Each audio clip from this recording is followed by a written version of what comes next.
What's up, guys? Today I want to talk about hobbies.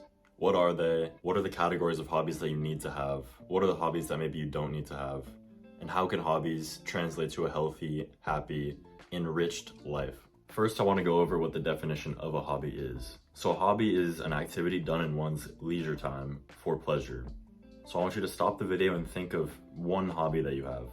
What is it and how do you use it for pleasure? One hobby that I recently picked up is chess, and I use it for pleasure because I just like to beat my friends. I believe to be your healthiest self and to have an enriched life, you need to have one hobby in each of these three categories that I'm going to mention. The first category, something social. The second category, something active, something that is physical and keeps you in shape. And the third one is something that helps you practice solitude and being by yourself. Now I'll get into why all of these are important and some examples later in the video, so make sure you stay and watch. All right, let's talk about our first category, something that keeps you social. Now, why is this important? There are many reasons why you need to be social, but in today's culture, it is especially important because the amount of people that are lonely is skyrocketing. So you need to do something that gets you out of your house, off your phone, and hanging out with friends. A few examples of this could be creating or joining a book club, starting a sports team with your friends, or just going out to play sports with your friends in general, going on hikes with your friends, playing chess with your friends, or even video games. That's a great way to stay social and connect with friends. Category number 2, something that keeps you in shape and active. Why is this important? Well, first off, being active is just a key to living a good life. If you're not active, you're gonna be inside more and more likely to get depressed and sad, especially in this day and age when just the phone usage, I sound like a dad, but get off your phone, go do something outside. Here are some examples. Number 1, cycling. When I think of cycling as a hobby, 2 benefits come to mind. One is that you can explore new places. If you like to do that, that's a great way to do it, and you can stay in shape. And 2 is it's almost accessible to everyone. Most everyone has a bike, and if not, they're not too expensive, and you can buy a used one for pretty cheap. And all you need is a road. And there are roads everywhere, especially if you are privileged enough to be watching this video. There's probably a road right outside your house. Some other active hobbies include swimming, running, weightlifting, and rock climbing. And for our third and final category, we have something that helps you practice solitude. Now, what does this even mean? First, I want you to think, when was the last time you've been alone with just you and your thoughts for over 30 minutes? And no, sleeping does not count. So you gotta think. If it was hard for you to think when the last time you've been alone with your thoughts was, then you really need to hear this part of the video.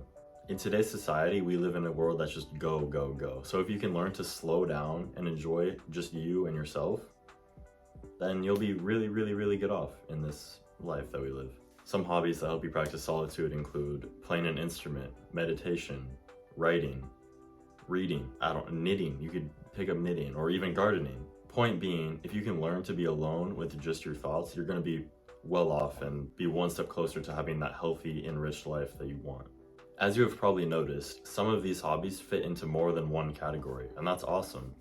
For example, rock climbing. It's something that I love to do, and I just picked it up recently, but you just can go and just chill with your friends and you learn how to problem solve and work towards a goal together, and that has a huge benefit to it.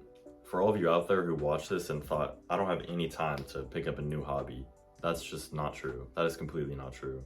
If you have over 3 hours screen time a day, that is an issue. That's a problem. Unless you're a content creator and you're editing videos for someone else, then that's acceptable. But if you're just scrolling on TikTok, 3 hours, you could do one hobby in each of these categories for an hour each. And bang, that's 3 new hobbies that you've picked up. But if you're just staying on your phone, you're wasting all of your time away and just, you know what you need to do. Stop doing that. It's not good. All right, we've talked a lot about what hobbies are good, but what is a bad hobby and how is that different from a bad habit? I believe it would be something that causes you stress either emotionally, physically, or mentally. So a bad habit is something that is picked up through frequency. So for example, if you drink a glass of wine before bed every night, that would be considered a habit, not a hobby. Your hobby is not that you are a wine drinker. That's a habit that you've picked up through time.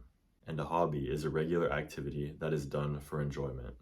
So what would fit into the category of a bad hobby? All right, you can use your imagination to think of some hobbies that maybe aren't good for you, but I can think of a few.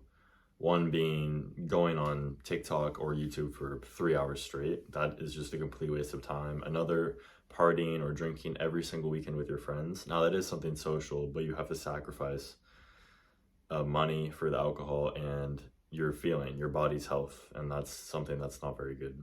In conclusion, if you want an enriched and healthy life, closer to that healthy lifestyle that you want, you need to have a hobby in one of each of these three categories. A hobby that keeps you active, a hobby that keeps you social, and a hobby that helps you practice solitude. Have a wonderful rest of your day, and let me know down in the comments if you're planning to start one of these hobbies. I would love to hear how it goes.